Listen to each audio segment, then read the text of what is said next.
that the first time you've seen a player sent off for lewd conduct? Yeah, that's true. And Pep, were you surprised to get the 3 points even though Claudio Bravo was running around the penalty area completely butt naked? Yeah, that's true. We won against a lot of circumstances in a tough game, so we're happy for that. Any chance of a little role player where I'll be the manager and you be the journalist for a little bit? You are the journalist, not me. What about the referee? Having a go, it's really easy to be a journalist. As to the referee, not me. Do you accept that Claudio Bravo can't get naked and wave his balls to the crowd in the penalty area, Pep? We'll accept, like I said before. The more team with more ball possession, we have always sent offs. I have to understand the rules here in England. I know you are a specialist, but I have to understand it.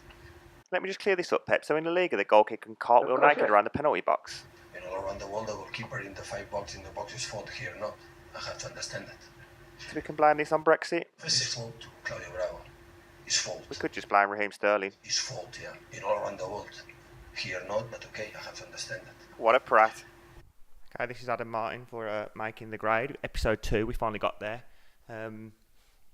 Good to hear from Pep Guardiola there, but we're not going to focus on the Premier League for this episode. We're actually going to move on to a more international front and focus on England and the upcoming summer. Just before we start, what was good is we nearly didn't get trolled this week. It was like right at the deaths. Luckily, someone sent us some abuse last night. That'll get start the ball rolling, for the trolls. Hopefully that can, that can carry on now. We're quite welcoming for trolls. Yeah, exactly. It's not like we've been baiting them, but by abusing Liverpool or anything. But it was a bit worrying last night, but it did come in at literally the 11th hour. First question. We'll get on to the international front. Do you think it has any bearing or provenance to have any understanding of England's form, players, fixtures, to have a really, really negative attitude towards it?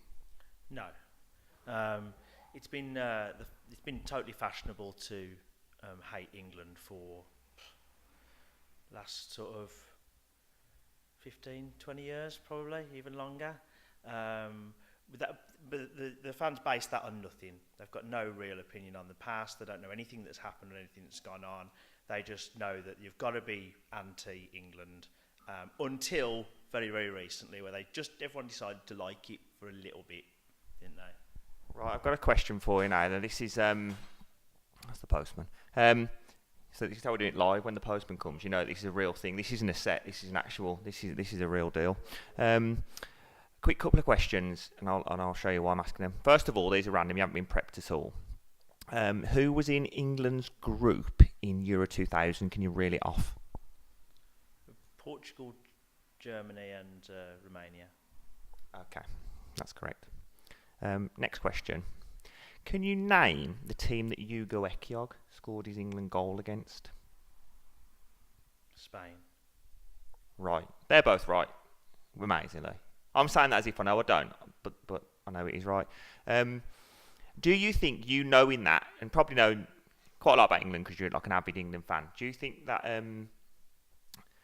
holds you in any good stead when you're talking to an England fan? So knowing those results and knowing actually what's happened, that's a historical thing. Do you think that gives you any kind of ability to sway the opinion of a modern England fan? Yeah. Well, it should do, but it doesn't. It should mean that my opinion's more valid when it comes to England, but it doesn't. But no one needs that now, do they? No one needs to know anything about anything to conduct some kind of negativity towards football or their agenda. No one needs to know anything now, do they? Because no one does know anything. Do you think what's happened with England? Obviously, we look back, don't we, nostalgically, at basically a load of shit, really. I mean, we were talking about yesterday, but I'll bring it up again. If we look at the tournament in 1990, World Cup, obviously, when we both started watching football, 96 was seen as real sort of standout performances from the Three Lions. When I watch it and look at things, it just garbage, really. Most of the results were crap.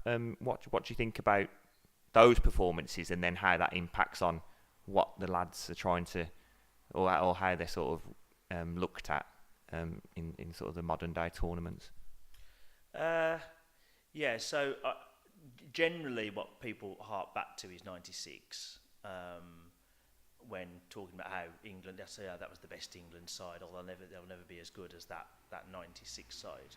But when you really pull that 96 side apart, the side were quite good, but they were quite poor in the tournament, mostly. They ground out that 1-1 draw with Switzerland in the first game, beat Scotland. I mean,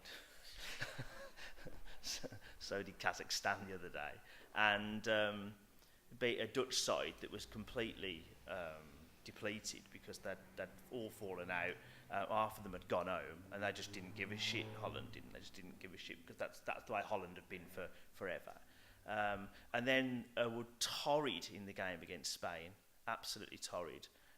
Did manage to win a penalty shootout against a crap Spain, who at the time were as bad as penalties as we were. So it was like something had to give that day, and then lost to I think we're quite a poor Germany side, which we should have won that game, and we would have beat the Czechs in the final. Really, I think they failed in that, but no one looks at that. No one remembers anything about that. They just know that they've been told that was great, and that's how England should play, and it's just rubbish. And they were as bad they're probably worse in 1990. Yeah, 'cause I mean, people forget in 1990 they had the worst and the oldest goalkeeper in living memory, didn't they? Because Peter Shilton was an absolute Mongol, wasn't he, in that tournament? He just absolutely rubbish. Peter Shilton was crap in every tournament. Peter Shilton was crap in every game he ever played. I mean, if you see him coming out to sort of punch the ball away in 1986, I mean, how Maradona has managed to sort of beat him to the ball to nail that in, it's quite incredible. Yeah, Peter Shilton is one of the worst keepers of all time, but then England have never had a good goalkeeper, so. Who was that against when he did that really crap side shuffle when his feet couldn't move quick enough? It come off Parker. What was the deflected shot? That was the Germany game, wasn't it?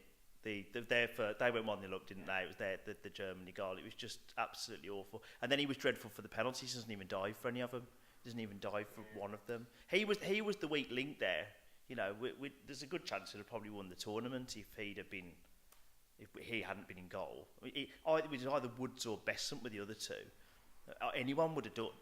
Yeah, so that's just. I mean, what I want to get at, because I don't want to pull any punches to anyone who's watching from the East Midlands, because he's one of them players who would only go down the road to play football. That not only had he got no ambition because he wouldn't go anywhere to play football, he was just absolutely shit, and he's cost England a couple of tournaments. Yeah, never played for a big club for some reason. But then nor did Gordon Banks for some reason either. Another one who holed himself up in the East Midlands, and then that was that. Like, I'm not leaving here. So Shilton was an issue in 1990. We struggled through that group. Three teams got through that group in the end: Ireland, Holland, and us. Dreadful 0-0 against the Dutch. The Egypt goal was last 10 minutes, was it? Where Mark Wright managed to get us through, and then obviously the draw with Ireland in the first game, and then the second round game where we kind of struggled against Belgium, didn't we? Well, it's one of my favourite England goals, the David Platt goal, but one of my favourite England players. But and then we nearly lost to Cameroon. Lineker fell over twice, didn't he, and just dragged us through it. Yeah, and this wasn't the Cameroon of today. This was bad. They weren't good. They got Roger Miller playing up front. He was about 63, wasn't he? It was about his 9th World Cup, wasn't it?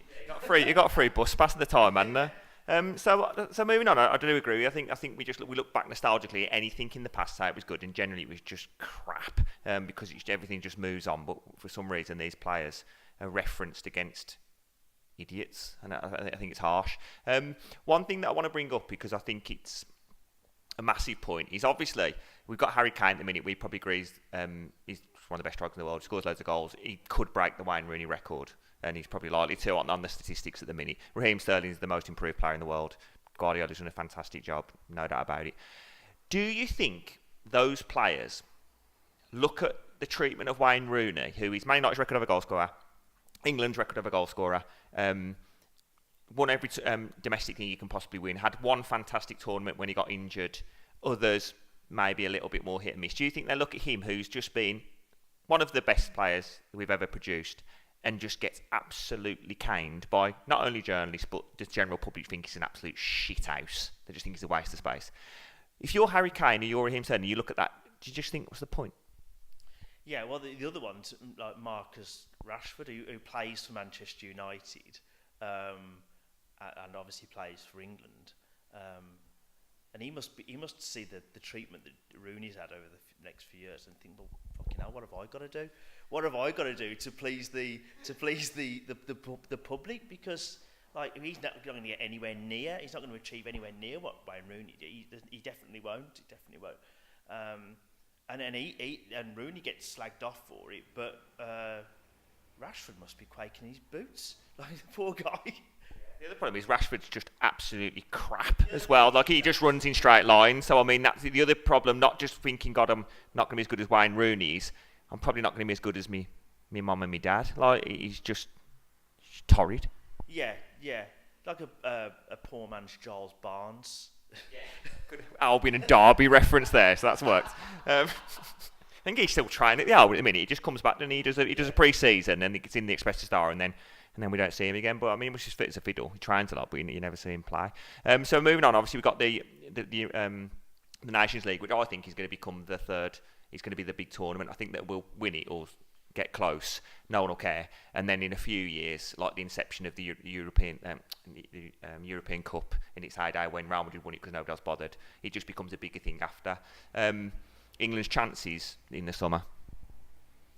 I think the semi-final's tricky against Holland because they're sort of quite high on confidence. Probably England and Holland are the two teams. Obviously, there's France as well, but of the two teams who haven't been doing well for the last few years, of England and Holland, and we've suddenly found a bit of confidence. I mean, you saw last night with the way Ajax played last night that there's some really, really good Dutch players out there. So I think the semi-final could be tricky, but I'm quite confident that if we got through, we'd beat Portugal or Switzerland, no problem at all. I just think the semi-final is a little bit tricky. And what's interesting as well is all those people that have hated all the friendlies and everything else to do with England. The pubs will just be rampacked, won't they? You'll be having to clamber over them to even see a screen. So all those people that have been slagging it off, they'll be in front of you in the pub, won't they? Yeah, they'll all be in my fucking way while I'm trying to watch it in the pub. I mean, I could watch it at home, but obviously you've got to go to the pub. Yeah, I don't want to watch it with them. No, I'd rather watch nothing than. I'd rather do anything. I'd rather be with them. But this is the problem, and you've also got this thing. England are in a bit of a no-win situation in the summer because if they win, it'll be like, oh well, it was a Mickey Mouse tournament. Shit, they still haven't won when it mattered. So the England haters will still hate, and if they lose, everyone will really, really lay into them and say, once again, they failed us, blah, blah. So they literally can't win. But England can't win ever. They can't win ever. It's like, they'll play a pointless friendly. That's only pointless when they win. If we win the friendly, it's pointless. If we lose, then it has to be really put under the microscope, picked apart. We're a disgrace, piece of shit, blah, blah, blah. Yeah, grassroots. So England just can't win at all. The other thing in England's problem has been over the last few years, England is still it. England is still a big scalp. And that goes for any team in the world. Every team in the world likes to beat England. The lesser teams and the teams at the top. They still take a lot of enjoyment out of beating England. We are still a scalp. Everybody generally plays their absolute best against England. Well, one final question because we're going to go to break in a minute. But so obviously there's a massive issue as soon as the Premier League stops. It's only the Premier League because the EFL doesn't count, does it? It's just shit house. Everyone that doesn't get brought up.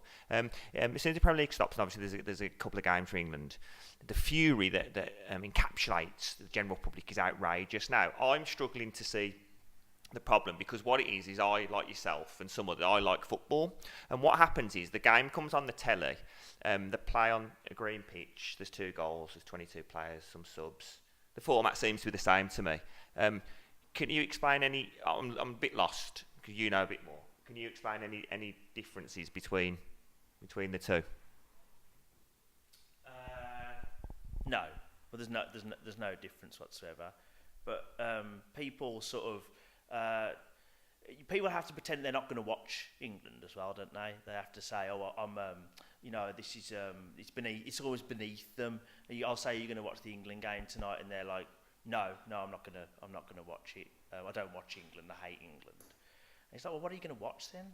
What are you going to watch instead? I don't understand what you're going to watch instead of that. Like, it's on. Like, and if you flicked the channels and you saw England for a second, are you going to look away? You're going to hide your face? Like, I don't understand. I don't understand the mentality. It's just, it's just football, isn't it? It's football on the telly. There's no problem with it. Tell you what it is, it's a fucking nightmare, to be honest, isn't it? It's a fucking nightmare. Right, we're going to go to a break and we'll come back in a minute and we'll get some views on some other topics as well, just before the door gets bashed down with all your customers.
Okay, welcome back.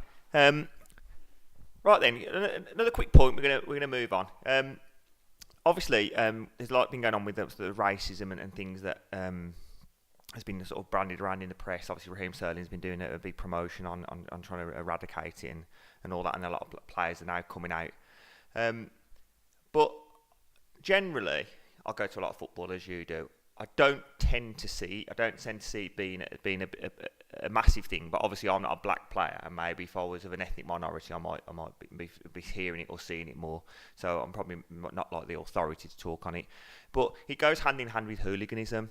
Now, do you think that? Does that really exist? Is that now a thing in England? I know in the 80s it was torrid and it was well publicised, but is it a thing and is it something we should be worried about compared to what we tend to see in Europe, which does seem to be a massive problem, especially in some of the more Eastern Bloc countries? I mean, what's your thoughts on hooliganism and where it's at in this country and within Europe? Basically, it doesn't exist in this country, does it, hooliganism? Football hooliganism doesn't really exist at all. When I was going up the Albion in the 90s, and I mean early 90s as well, it kind of stopped sort of mid-90s to late 90s. I used to see trouble then. You'd see a lot of trouble, especially when we played Stoke or Blues, or there was a lot of trouble. But you don't see it at all now, really. you have a couple of prats who might have a bit of a scuffle, but it's all bravado. There's no real football hooliganism. I don't think there is anyway. No, I don't think either, because I mean, you go to most grounds now, and it's just like you can buy donuts, you can go to a fan zone. You know what I mean? You can walk around with your kids, you can buy all the hats, you get the clappers given to you. It doesn't seem to me to really exist. And if it is, it's just a minority. But I have had a thought on it, and I want to run it by you, because I think if you're a hooligan, you're just a bellend basically, and you're not even a hooligan. You're just someone who pretends to be something you're not. You're just a div, like a full blast div. And just stop doing it. Stop it, because it's boring. Go and do something else. It's like lame. But I've had this idea that so I've done the quick calculation is there's like 20 Premier League, 25 in each squad, right? So that's 500 lads. Okay, I know I don't want to stun you with the maths here. So let's say 500 in the league. You're going to have to believe me. They reckon on the national average now in the UK, 10% of the lads are gay. I mean, so if we run that by the 500, that's 50. So there should be 50 open gay Premier League players, which there definitely is 50 Premier League gay players, but they're not out. Obviously, now Ronaldo is a gay man, totally gay, isn't he? Couldn't be any gayer. That's why when he come out that he'd raped that woman, it wasn't that I didn't think it was possible that he could rape somebody. I just thought he's just a gay man. So if it had been a man saying it, well, that's 100% true. Chris Sutton, openly gay. He's come out, hasn't he, recently? Chris Sutton, all over the news, and fair play to him, because Jermaine Genius, another gay man. And I think if more gay players come out, it's just going to reduce hooliganism, because I think if you're a hooligan and you're getting stuck into being a full blast geezer, but you're just supporting some gay lads, I think it's going to reduce that kind of attitude and the thing they're trying to advertise about themselves. So what do you think? I think more gay players, get out there, stop being rubbish. It's absolutely fine. I mean, you've had no problem coming out as a gay man, have you? in this industry. No. I mean, it's done you no harm. What's it like? All barbers are gay, especially like in Midlands, we know. And I mean, you had the kids, didn't you, to try and get over it? But I mean, it's not a problem, is it? So what's your message to those gay players? Let's stop hooliganism, let's stop racism, and them gay lads, get out there and let's get the names on the back. Yeah, well, I mean, if I was a footballer and I was gay, I'd come straight out, just because like there's money to be made, isn't there? There's really big money to be made. It's funny because although you talk about the thing with the Albion, they had this issue with the rainbow stand. We can have a rainbow flag where the old rainbow stand was.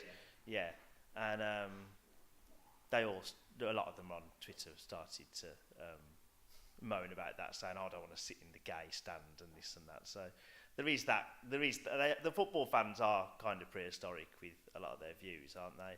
But I think if there was a gay footballer, I don't think anyone would care. I don't think what would matter. And if he was banging in like 60 goals for your team, you'd love him, wouldn't you? And you'd want to be his partner. I'd want to marry one. And I'm kind of not gay, but I'd be up for it. You know what I mean? Just anyone that's representing my team is scoring goals. I don't care what you are. Like it's absolutely fine. So obviously what we do now is we're plugging ourselves to an LGBT station as well, because obviously we want to go to all the masses, because we don't want to be seen as we marginalising anybody, because we love a lot of things and we hate a lot of things, but it's regardless of sex, race, creed, sexual orientation. You know, I want that to be out there. Just to reiterate as well, I did say that Chris Sutton has come out as a gay man. Can you just confirm that for us? Yeah, I think that's correct. I mean, I wasn't there when he came out. And I think a lot of people don't know that, but he must be, mustn't he? He's 100%, and let me clarify why that is. As I said I want to refer to, if you're a gay person, you eradicate hooliganism within your club, and I don't remember there being any hooligans at Norwich or Blackburn. No, definitely not Norwich. Definitely not Norwich. Oh my God. No, they don't have hooligans today in Norwich. In the bad streets of Suffolk, yeah, that, you know, the Ipswich, what's it called, the Farmer Derby or something, goes off. I think if I was going to pitch them Ipswich and Norwich in a fight, for some reason I'd go for Ipswich to win that scrap. I don't know why, but in my mind they seem the tougher of the two. Then there's Colchester down the road as well, isn't there? So pretty good. Well, we're going to wrap it up there. I've spent the budget. The phone's ringing now, but we're going to let it's ringing in it. So I want people to know that it's absolutely off the hook. It's Chris Sutton. That's definitely me, Chris Sutton. And we're not doing it live, but he's going to know that's gone out there. And if you do know Chris, just be gay. Just be gay and happy. It's not a problem to be gay and happy. So what I've done. And he'll be all right with this, won't he? He'll be all right with what we've just said there. Oh, Chris Sutton's got a right sense of humour and he's never angry or negative about anything. No, and he doesn't just be negative for negative sake and just have a massive agenda and try and sort of... he's hiding something, isn't it? As if he's worried about something. It's as if he's resentful, bitter and scared, yeah. And just an awful bell end. Yeah. Well, anyway, we're going to wrap it up there. But you know, you've put loads of money into it for your own sponsorship. You've put thousands into it. I didn't tell you, but what I've done is I've actually blown the whole fucking budget and I fucked off to Eastern Europe to check out some hooliganism. Oh, yeah. So obviously I thought go to one of these ultra places and just get stuck into it. So I'll let you haven't seen it yet, but I'll let you have a look as well. We'll let the people viewing have a look. Yeah, I've got a bit of a suntan, but yeah, I went to one of these hard European countries. Got myself in a pitch invasion, so let's check it out. Yeah, I don't want to give away the club because I don't want to name and shame, but yeah, thanks so much anyway. In episode 2, let's get some more trolls on board and let's check out my Eastern European adventure. Adam Martin for making the grade.